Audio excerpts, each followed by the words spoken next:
영국에서 백신 접종이 시작되면서 대한민국의 기업들이 주목을 받는 상황이 이어지고 있습니다. 아직 대한민국에서는 코로나 백신이 개발되지 않았는데요. 그럼에도 불구하고 한국 기업들이 주목을 받는 이유는 바로 백신 원료의 수출입니다. 백신 개발의 선두주자인 미국 제약사 화이자가 원료 부족 문제로 연내 백신 출시량 목표를 절반으로 줄였다고 밝혔습니다. 그만큼 원료가 부족한 상황입니다. 화이자, 모더나 등의 코로나 백신들은 새로운 기술인 메신저 리보 핵산 방식을 적용해 만들었습니다. 메신저 리보 핵산 백신이란 항원을 바이러스에 추출하는 게 아니라 유전공학적 방법으로 제조하는 방식을 택한 백신입니다. 기존의 백신 제조 방식은 바이러스를 직접 배양해서 불활성화시키거나 항원만 추출해서 사용했습니다. 배양 및 정제에 시간이 걸리고 배양돼도 수율이 낮으며 신종 바이러스일수록 배양 최적화에 시간이 오래 걸립니다. 반면 메신저 리보 핵산 백신은 유전 정보를 주입해서 접종한 사람의 세포 안에서 항원을 만들도록 하는 방식으로 제조 공정이 2주 정도로 매우 짧다는 장점이 있습니다. 메신저 리보 핵산 기반 치료제와 백신은 전령 RNA를 환자 세포에 직접 투여해 특정 단백질을 생성하는 역할을 하는데요. 단백질의 결핍으로 발생하는 질병을 치료하거나 감염원에 대항하는 항체를 직접 생산할 수 있도록 유도함으로써 질병을 근본적으로 치료할 수 있습니다. 글로벌 제약사 화이자와 모더나는 이러한 방식을 이용해 백신을 개발 중인데 백신 원료의 수급이 어려운 것으로 알려졌습니다. 월스트리트저널에 따르면 화이자는 지난달 중순까지만 해도 올해 연말까지 전 세계에 1억 투여분의 코로나19 백신을 공급할 계획이었지만 최근 목표치를 5천만의 투여분으로 대폭 줄인 것으로 알려졌습니다. 백신 원료가 없기 때문입니다. 최근 바이오 시장에서는 코로나19 백신 원료 시장이 블루오션으로 떠오르고 있는 것입니다. 상황이 이런 가운데 대한민국의 백신 원료가 대한항공을 통해 국내 최초로 수송된 사실이 알려져 화제가 되고 있습니다. 대한항공은 인천발 네덜란드 암스텔담행 여객기로 컨테이너와 드라이 아이스를 포함한 코로나 백신 원료 약 800kg을 수송했다고 밝혔는데요. 국내 업체가 생산한 해당 백신 원료 물질은 영하 60도 이하의 냉동 상태로 최종 목적지인 유럽 백신 생산 공장으로 운송되었습니다. 이게 쉬운 일이 아닙니다. 그냥 아이스팩 몇 개 넣어서 배달한다고 되는 일이 아니기 때문입니다. 코로나 백신 수송에는 이른바 콜드 체인이 필요한데요. 제품별 특성에 따라 영하 60도 이하의 극저온, 영하 20도 이하의 냉온, 2도에서 8도의 냉장 상태 유지 등 온도 맞춤 수송을 해야 합니다. 이번에 한국에서 수출된 코로나 백신 원료의 수송에는 영하 60도 이하의 극저온 운송이 필요했고 이를 위해 의약품 수송 전용 특수 용기가 투입되었는데요. 이 용기는 200kg의 드라이 아이스가 사용되며 별도의 전원 장치 없이도 영하 60도 이하 상태를 120여 시간 유지할 수 있습니다. 이런 기술을 가지고 있는 항공사는 많지 않습니다. 그만큼 기술력이 필요한 특수수송이라고 할 수 있는데요. 대한항공은 작년 6월 국제항공운송협회로부터 코로나 백신을 포함한 의약품의 항공운송 전문성과 우수성을 증명하는 국제표준증을 취득했고 특수화물 운송 노하우와 글로벌 네트워크를 바탕으로 의료용품, 방호물자 운송에 중요한 역할을 하고 있습니다. 대한항공이 국내 최초로 백신 원료 수송에 나서면서 다른 항공사들과의 이익 차별화가 이뤄질 것으로 관측되고 있습니다. 아무 항공사나 쉽게 수행할 수 없는 수송인 만큼 대한항공의 항공화물 운임 강세가 지속되고 있습니다. 특히 백신 수송 과정에서 항공화물 시장에 약 80억 도즈가 유입될 것으로 추정되는데 이는 연간 물동량의 3%에서 6% 비중으로 시황 상승을 충분히 견인할 수 있는 규모로 판단되고 있습니다. 특히나 백신 원료 운송에 사용되는 드라이 아이스는 항공기 기종별로 탑재 가능한 총량이 엄격히 제한되고 있는데요. 국토부와 대한항공은 항공기 제작사인 보잉과 에어버스사와의 기술 자료를 정밀하게 검토 완료하였고 기종별 드라이 아이스 탑재 기준을 재점검 조정하여 항공기 한 편당 백신 수송량을 증대할 수 있는 준비를 했습니다. 대한항공은 현재 아시아나항공 인수를 추진 중인데요. 이를 위해 2조 5천억 원의 대규모 유상증자가 될 경우 기업 가치는 19조 원으로 올라가게 됩니다.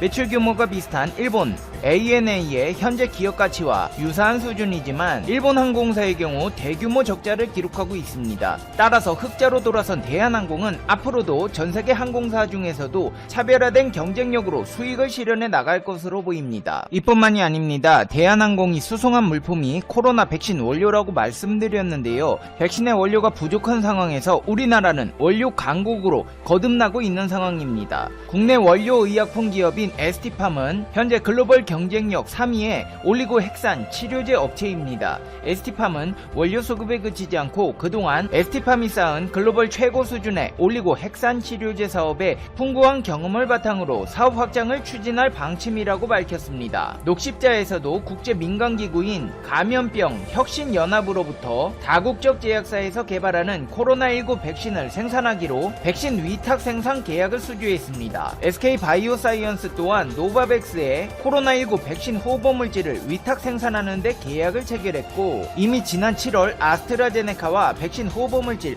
위탁 생산 계약을 체결하기도 했습니다. 국내 바이오 기업 GL라파는 러시아 국부펀드와 계약을 맺고 러시아의 코로나19 백신 스푸트니크 V를 한국에서 생산하는 데 합의했습니다. 강원도 춘천에 있는 공장에서 진행하고 물량은 모두 해외로 공급합니다. 국내 제약사 제넥신 또한 국내 백신 가운데서는 유일하게 임상실험 단계에 진입한 상태인데요. 2021년 3분기 긴급 사용 승인 신청을 목표로 하고 있습니다.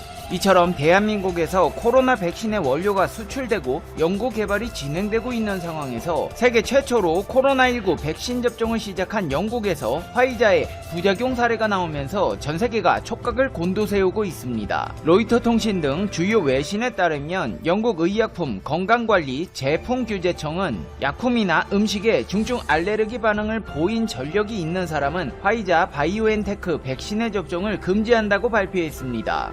영국 의약품 건강관리 제품규제청 청장은 백신, 의약품, 식품에 대해서 아나팔락시스 전략이 있는 사람은 화이자 바이오엔테크의 백신을 접종해서는 안 된다고 말했습니다. 아나팔락시스란 항원항체 면역 반응이 원인이 돼 발생하는 급격한 전신 반응을 뜻합니다. 청장은 2회차 접종은 1회차 접종 이후 부작용이 발생한 그 누구에게도 이뤄져선 안 된다고 강조하며 추가적인 부작용 사례를 차단하기 위해 대응책 마련에 돌입했습니다. 미국에서도 화이자 백신 임상시험에서 안면신경 마비 사례가 알려지면서 우려가 더욱 커지는 상황입니다. FDA 등에 따르면 미국에서 실시한 코로나19 백신 임상시험 결과 약물을 투약한 21,720명 가운데 4명에게서는 안면마비 증세가 나타났습니다. 이는 최근 사용 승인 권한을 가진 FDA가 세부적인 임상 데이터베이스를 접근하는 과정에서 뒤늦게 알려졌습니다. 화이자 백신 접종이 시작된 상황이지만 미국과 영국에서 부작용이 나오면서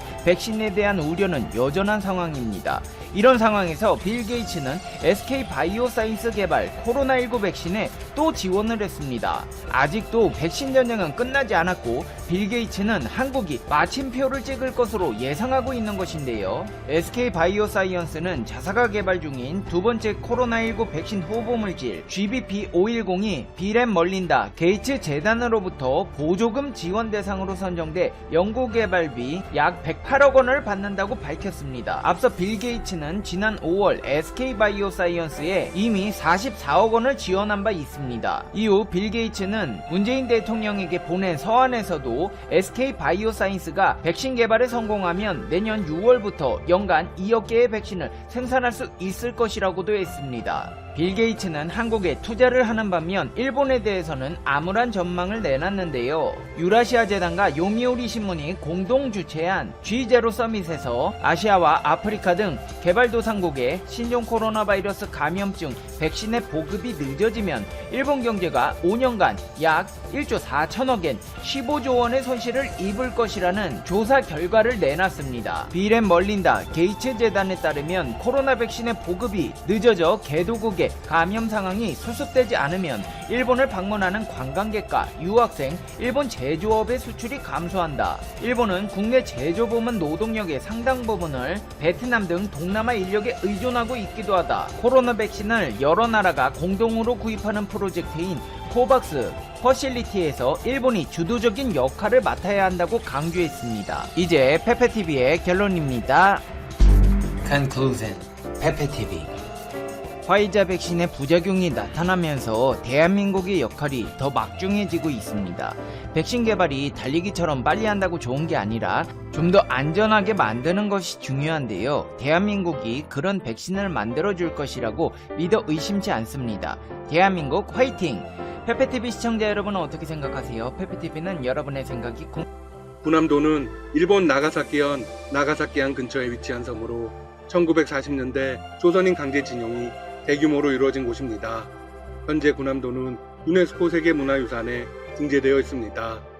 2015년 유네스코 등재 당시 일본은 강제징용 노동자에 대한 사과와 더불어 진실을 밝히겠다고 약속했습니다. 일본 정부의 당시 대표는 등재를 반대한 한국을 향해서 이렇게 말했습니다. 수많은 한국인 등이 본인 의사에 반해 동원되어 가혹한 조건 하에 강제 노역한 사실을 이해할 수 있도록 하겠다. 네, 자신들의 과오를 대놓고 인정한 것이죠. 하지만 등재가 완료되자 일본은 약속을 이행하기는커녕 역사를 더 대놓고 왜곡해서 문제를 일으켰습니다. 일본은 지난 1일 세계유산센터 홈페이지에 게재된 근대산업시설유산 관련 해석 전략 이행 현황 보고서에서 일본 정부가 취한 조치를 보고했습니다. 제42차 세계유산위원회 결정문에서 전체 역사를 이해할 수 있는 해석 전략을 마련하라고 촉구한 데 따른 것입니다.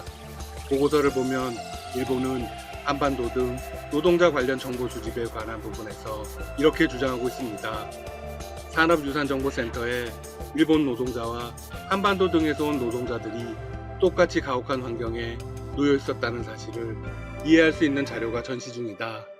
네, 한반도 출신 노동자들의 강제노역 사실을 구체적으로 언급한 것이 아니라 일본 노동자들 역시 똑같이 피해를 당했다고 주장한 것입니다. 결국 당시의 일본 노동자들 역시 가혹한 환경에 놓여 있었다는 걸 강조하며 역사적 사실을 기만한 것이죠. 한국 외교부는 즉각 응수했습니다. 강제노역자에 관한 정의 자체가 당시 일본 대표의 발언과 반대로 왜곡됐다. 또한 강제노역에 대한 피해자 증언이나 언론 보도에 대한 가시적 전시도 없다. 산업유산정보센터에 희생자를 기념하는 조치가 전무하고 일본의 어두운 역사에 대한 부분이 전혀 언급되지 않았다. 정말 유감스럽다. 보고서는 일본이 멋대로 자의적으로 쓴 것입니다. 일본은 국제 전문가의 감사를 받았고 국제모범 사례 자문 등을 거쳤다고 밝혔습니다. 그러나 정작 피해 당사국인 한국에게 검토를 받는 과정은 빠졌습니다. 일본은 유네스코의 결정적 권고를 이행하지 않은 것입니다. 유네스코는 당사국인 한국과 지속적인 대화를 요청했습니다. 그런데 세계유산위원회 결정과 달리 한국 정부와는 전혀 협의를 하지 않았습니다. 외교부에 따르면 한국은 일본 정부에 협의하자는 제안을 꾸준히 해왔습니다. 하지만 일본 정부가 협의에 전혀 응하지 않는 상황이라고 합니다. 결국 정부는 일본이 약속을 이행하지 않는 것에 대해 유네스코와 세계유산위원회에 지속적으로 문제를 제기하겠다는 계획입니다. 또한 일본이 산업유산정보센터에 제대로 된 내용을 싣도록 계속 협의하겠다는 입장입니다. 물론 유네스코는 부정상 회원국의 약속 이행을 강제할 만한 조치는 없습니다. 따라서 일본의 역사 왜곡을 시정할 만한 마땅한 압박수단이 없다는 우려가 나오고 있습니다. 그런데 결정적인 방법은 당연히 존재합니다. 무엇일까요? 바로 유네스코 세계문화유산을 취소해버리면 됩니다. 한국 외교부는 지난 6월 유네스코 측에 보낸 서한에서 등재 취소 등 모든 가능성에 대해 검토해달라고 요청한 상태입니다. 역사적으로 세계문화유산이 취소된 적이 있을까요? 네, 딱 2번 있었습니다. 2007년 오만 아라비스크 오릭스 보호 지역과 2009년 독일 드레스덴 엘베 계곡입니다. 그런데 이 두 곳이 취소를 받은 이유는 약속 불이행 때문이 아니라 탁월한 보편적 가치가 없다고 판명되었기 때문입니다. 세계유산위원회는 모든 정보를 바탕으로 탁월한 보편적 가치가 있는지 없는지를 결정한다고 합니다. 물론 유네스코는 계속해서 일본 측에 권고를 내놓고 있습니다. 유네스코는 한국과 여러 차례 군함도에 관해서 논의했습니다. 2018년 제42차 세계유산위원회 결정문도 그런 과정에서 나온 것입니다. 일본에게 전체 역사 해석에 있어 다양한 국제 모범 사례를 고려할 것을 강력하게 독려했다고 밝혔죠. 이는 일본이 국제사회에서 한 약속을 지킬 것을 촉구한 것으로 풀이되고 있습니다. 유네스코는 일본이 이달 초 도쿄의 문을 연 산업유산정보센터에서 강제징용 역사를 왜곡한 사실도 잘 알고 있습니다. 그래서 한국 측이 요청해 유심히 귀를 기울이며 관련 답변을 내놓고 있는 것입니다. 물론 유네스코 역시 상당히 부담스러운 지점에 있습니다. 역사적 사실을 왜곡하고 있는 문화유산은 가치가 없는 게 분명합니다. 따라서 일본이 대폭적인 수정을 해주었으면 하고 바라죠.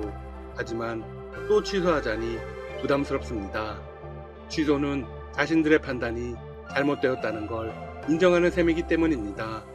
결국 유네스코와 세계유산위원회는 근대산업시설유산과 같은 기억유산에 대해 중요하게 논의해 왔다며 이런 결론을 내렸습니다. 유네스코는 모든 관련 당사자들 간의 대화를 강력히 권고한다. 네, 한국과 일본이 대화를 통해서 해결했으면 좋겠다는 것이죠. 물론 대화에 응하지 않는 건 일본입니다. 한국 정부의 공세는 여기서 끝이 아닙니다. 곧 제44차 세계유산위원회가 예정되어 있습니다. 위원회에서 일본 근대산업시설 유산을 둘러싼 문제를 공식 의제로 논의하기를 기대하고 있습니다. 유네스코가 군함도 등재를 취소하도록 계속 노력할 예정입니다. 이 회의는 당초 11월 중국에서 열릴 예정이었지만 현재 코로나19로 무기한 연기된 상태입니다. 한편 한국과 일본의 관계는 갈수록 악화되고 있습니다. 강제노동 피해자에 대한 보상 판결이 난 이후 수교일의 최대의 갈등 상황에 놓였죠. 올해 서울에서 열릴 예정인 한중일 정상회의도 일본의 참가 거부 방침으로 무산될 상황에 놓였습니다. 그런데 일본의 대표적 언론 중 한 곳인 아사히 신문이 이런 기사를 대문짝만하게 내보냈습니다. 스가 총리는 전제 조건 없이 한중일 정상회의에 무조건 참석하라. 아사히 신문은 이날 한중일 정상회의 대화에 임해 현안을 말하라라는 제목의 사설을 내보냈습니다. 사설에서는 이런 주장이 나옵니다. 정례화된 중국, 한국과의 정상회의 참석에 스가 총리가 난색을 보이고 있다. 이해가 맞물려 있는 인접 3개국의 정치 리더들이 한자리에 모였고 지역의 협력을 이야기하는 귀중한 장을 굳이 미루려는 것이 현명한 판단인가? 일본 정부의 움직임을 강하게 촉구하고 나섰습니다.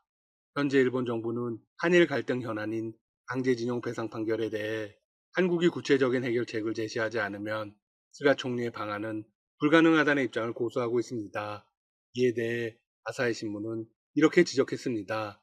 한국 정부가 징용배상 판결과 관련해 조속히 해결 방안을 제시할 필요가 있는 것은 맞지만 이를 한중일 정상회의 참석의 조건으로 붙이는 것은 사리에 맞지 않다. 또한 일본의 이중적인 태도까지 지적하고 나섰습니다. 센가쿠 열도를 둘러싼 중일 갈등으로 한중일 정상회의가 연기된 적이 있지만 그 당시 현안이 있기 때문에라도 오히려 개최해야 한다고 주장한 쪽은 일본이었다. 현재 일본 정부의 태도는 당시의 주장과 모순된다. 이어서 강력한 주장들을 계속해서 내놓습니다. 스가 총리 취임 후 처음으로 문재인 대통령과 직접 마주보고 현안에 관해 이야기를 나눠보면 어떨까? 한국에서 후쿠시마 원전 오염수 처리 문제에 관심이 많은데 이를 설명할 기회도 될 수 있을 것이다. 마지막으로 연내 개최가 안 되더라도 의장국은 바뀌지 않을 전망이다. 스가 총리는 전제 조건 없이 정상회의에 참석해야 한다고 촉구했습니다. 일본의 역사 왜곡과 원전 오염수 방류 등 모든 문제를 막아야 합니다. 지금까지 닥터시사TV였습니다. 여러분 시청해주셔서 감사합니다. 구독과 좋아요 부탁드립니다.